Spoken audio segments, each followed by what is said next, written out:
La captura de Santiago Martín Rivas es sin duda un duro golpe a la impunidad. Recordemos que la Asociación Pro Derechos Humanos, APRODE, fue el organismo que le hizo frente a los criminales del Grupo Colina y también denunció sus asesinatos y protegió a los familiares de las víctimas. Para hablar de ello hemos invitado esta mañana al subdirector de APRODE, Miguel Hugo, a quien le damos la más grata bienvenida. ¿Cómo está, señor Hugo? Muy buenos días. Muy buenos días. ¿Qué significa para ustedes la captura de Santiago Martín Rivas después de tantos años de lucha?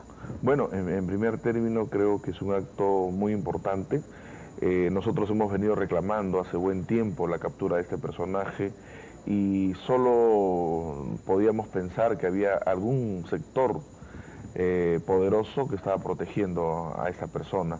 ¿Tenían alguna sospecha quién podría ser ese sector? Bueno, lamentablemente se informaba de algún sector de militares, de algún sector comprometido con las violaciones a los derechos humanos que podía verse afectado por la captura de este personaje, podría estar protegiéndolo.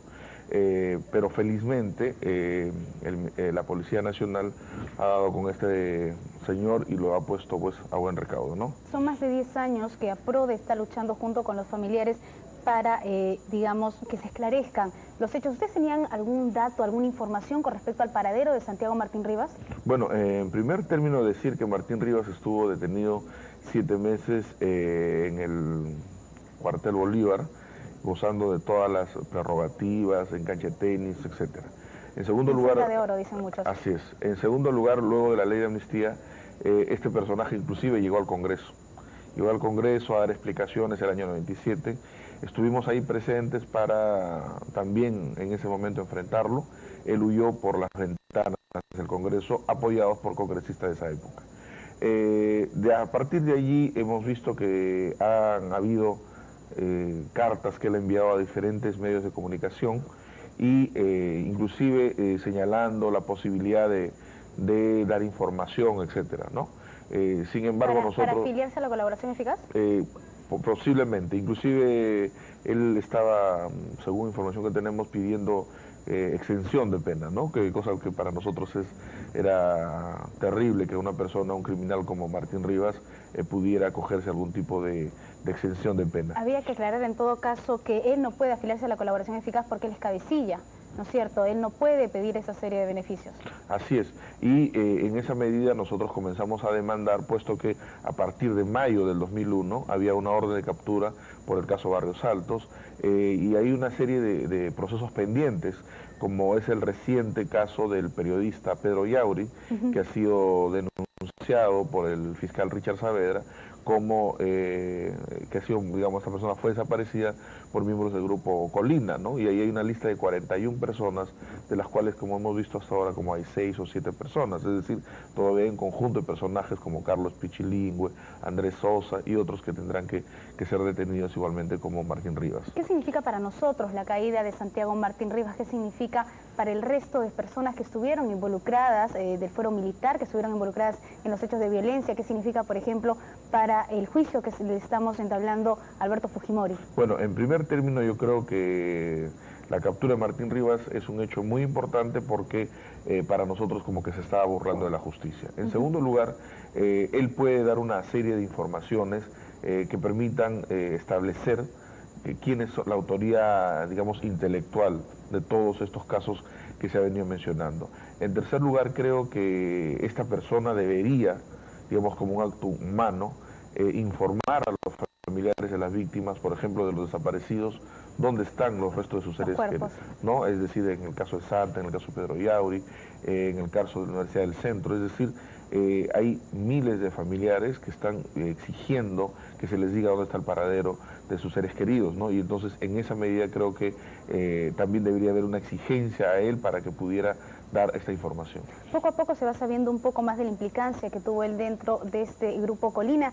Se dice, no sabemos, tal vez usted sepa, que él, que habrían documentos donde él firma justamente como líder, como jefe máximo del grupo paramilitar. ¿Qué significaría esto? Bueno, significaría en primer término de que lo que se ha venido diciendo por años de que este grupo no existía, etcétera, etcétera, existe en primer término y eso está probado, hay una serie de documentos, inclusive... ¿Ustedes tienen documentos? Por supuesto, hay documentos donde inclusive son premiados por Alberto Fujimori por una serie de hechos presumiblemente lamentables. Por otro lado, creo que las declaraciones, por ejemplo, que hace Mesmer Carles desde la cárcel, aunque se han negado muchas veces, aunque él mismo se les dijo, pero después se han ido probando, es decir, se ha probado que el Grupo Colina existía, que Santiago Martín Rivas era el jefe operativo, que el general Navarro también aparecía en esto, es decir, se ha ido armando el rompecabezas, ¿no?, de la forma como había venido funcionando este grupo, de las acciones que cometió, etcétera. Es decir, siempre nos ha faltado un poco la pieza que establecía el nexo entre el rompecabezas. Exacto, ¿no? Y creo que en el caso de Martín Rivas podría ser la clave. Mucho se ha dicho aquí de la capacidad o calidad militar, inclusive en su entorno. El caso de Mesmer Carles es explicativo para ver cómo es este señor. Vamos a ahondar en ese tema, pero tenemos que hacer a esta hora una pausa y seguimos conversando sobre todo este globo que rodeó a Martín Rivas. Hugo se encuentra con nosotros de APRODE para seguir conversando sobre la caída de Santiago Martín Rivas. ¿Usted tenía información sobre algunas declaraciones que involucrarían a Santiago Martín Rivas? Bueno, como decía, las declaraciones de Mesmer Carles, que era miembro del Grupo Colina, que fue condenado a cadena perpetua por traición a la patria como terrorista. Este era miembro del Grupo Colina, lo que pasa es que en un momento él le reclamó a Martín Rivas un dinero que les habían entregado para el grupo. Sin embargo, Martín Rivas se quedó con todo el dinero, es más, y fraguó una situación para que este señor Mesmer terminara en Puno, en la cárcel de Yanamayo, condenado por terrorismo. Imagínense lo que podía hacer Martín Rivas en ese tiempo, ¿no? Ahora, ¿esas declaraciones de Mesmer Carles están verificadas, son documentos oficiales o es simplemente una declaración? Bueno, él hace una declaración por escrito, ¿no? Y lamentablemente, lógico, él sale en libertad el año 97 por un indulto de ese momento, y él dice que ha perdido la memoria, es decir, estaba muy atemorizado, muy preocupado por su situación de seguridad, y como vemos recién ahora mucha gente que también ha sido amenazada por el propio Martín Rivas podrá estar tranquila, ¿no? Sin embargo, todas las declaraciones que manifestó este personaje han sido corroboradas por los hechos subsiguientes, ¿no? Es decir, por la conformación del grupo, los miembros del grupo, las actividades que cometió el grupo.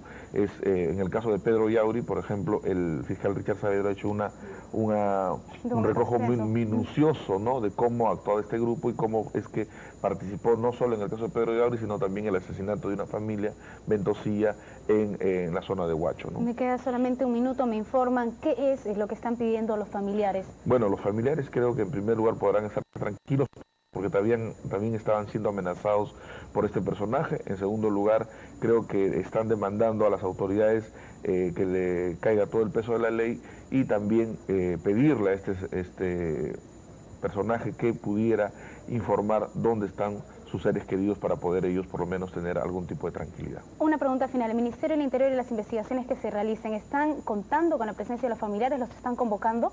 Bueno, en este momento no, pero vamos a participar como parte civil en los procesos que se inician. Bien, señor Hugo, muchísimas gracias por estar aquí con nosotros. Era Miguel Hugo de APRODE hablándonos más todavía de Santiago Martín Rivas y todos los cargos pues que pesarían sobre él. Gracias por estar aquí con nosotros. Nosotros hacemos una pausa.